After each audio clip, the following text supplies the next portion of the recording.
एक छोटे से गांव के पास जंगल में अजीब घटनाओं के लिए मशहूर पुरानी झोपड़ी थी।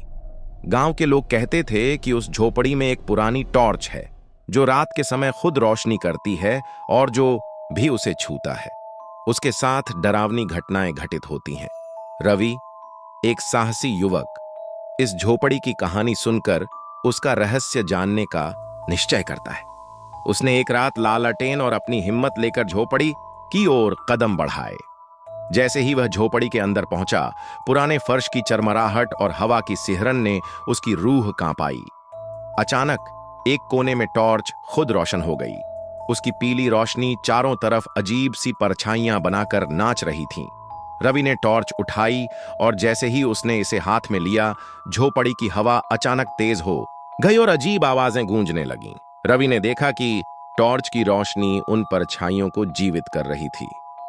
परछाइयां धीरे धीरे उसकी ओर बढ़ रही थीं। वह डर के मारे पीछे हटता है, लेकिन टॉर्च उसके हाथ से गिरकर जमीन पर खुद ही रोशनी देने लगी।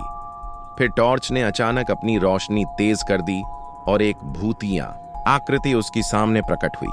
वह भूत कहता है, जो भी इस टॉर्च को छूता है उसे अपने डर का सामना करना पड़ता है।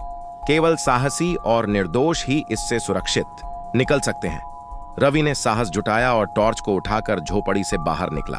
जैसे ही वह बाहर आया, परछाइयां गायब हो गईं। उसने महसूस किया कि टॉर्च की शक्ति सिर्फ डर और साहस को परखने के लिए थी।